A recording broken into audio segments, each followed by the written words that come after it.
third act of the film finds all of our main characters in New York City, right in the heart of New York City. What was that? And Bruce sees what's happening, knows that the military can't do anything about it.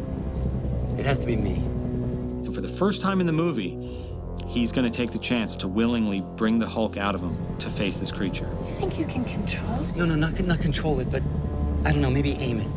So he makes a radical decision to lower the back ramp of this helicopter. Stop! What are you doing? And leap out.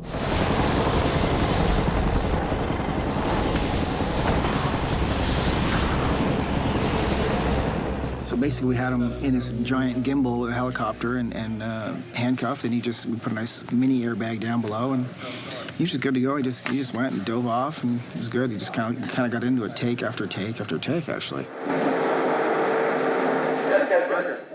Normally, back in the old days, we would probably do a descender and have a stunt double maybe do the actual fall, and it could be 80, 100 feet or whatever, and stop them above the ground. When you put an actor on a descender rig and just drop them down, they stop acting. It's just they just are real. They're just scared.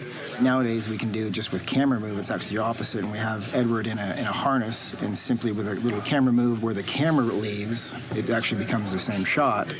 Yeah. Hey, one more quickly, please, guys. In real life, we need to start the camera. Sorry about that. Nigel, ready? As Betty's POV, and Bruce jumps out and drops out of frame, and she comes down, she looks down. So we really need to go from a flat position, like standing still position, to an horizontal position, so vertical to horizontal, and then dropping down with him.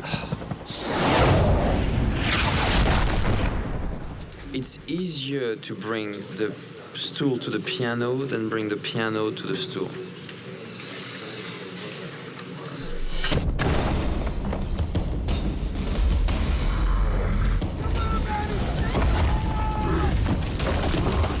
Encounter Abomination, he's already created some damages. He's throwing cars, which is an ode to the Abomination Avenue. It's a comic where he's running after people, and then there's cars and people flying everywhere. We have a little bit of an homage to pay there, so we had to toss some cars, quite honestly.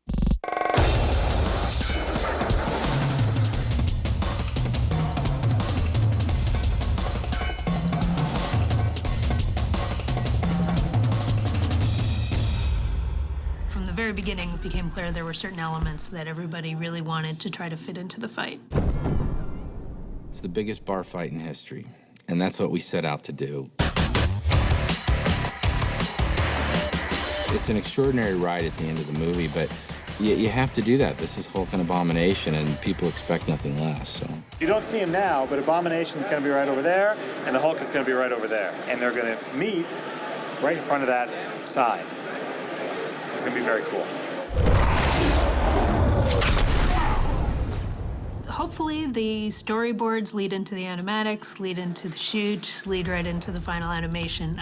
There's always detours along the way, but it works. And I came up with, all of us, we came up with these ideas of like, okay, what if he was to take a police car, split it in half, and use it as boxing gloves? And I was like, yeah, that's so fun. The car boxing shots are really cool on a lot of levels.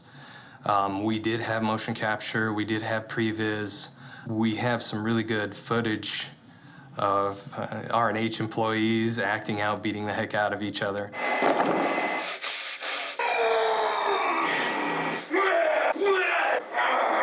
And then Amanda's a really good animator. She's the most meek, mild individual you could ever see.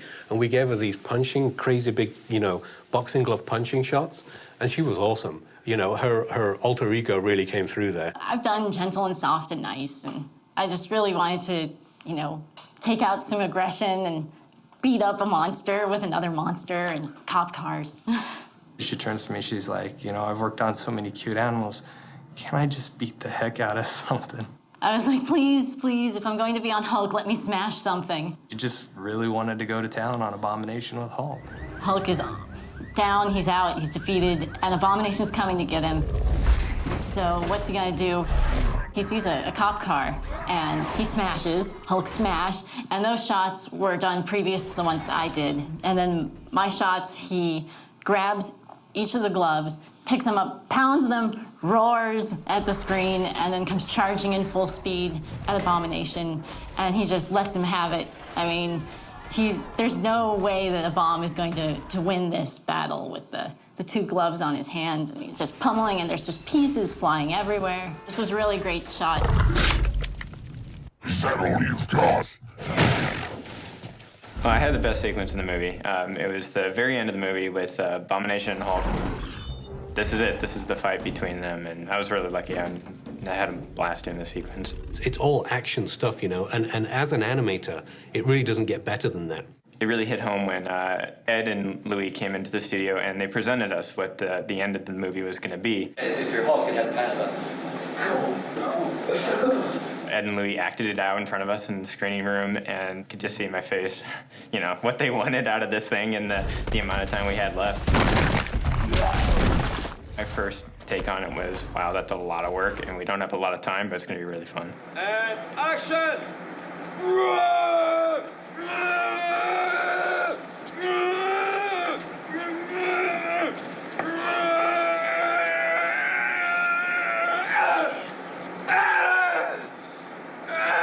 Hulk on his own is okay. It's pretty cool.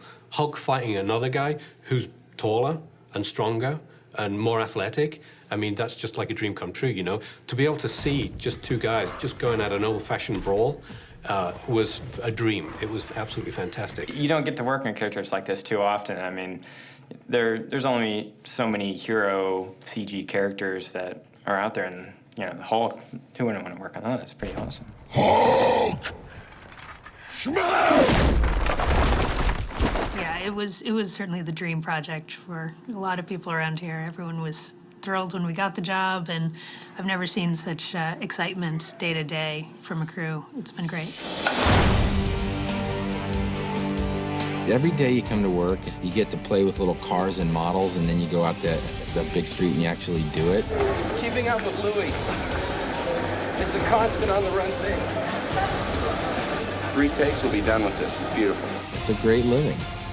What's not to like?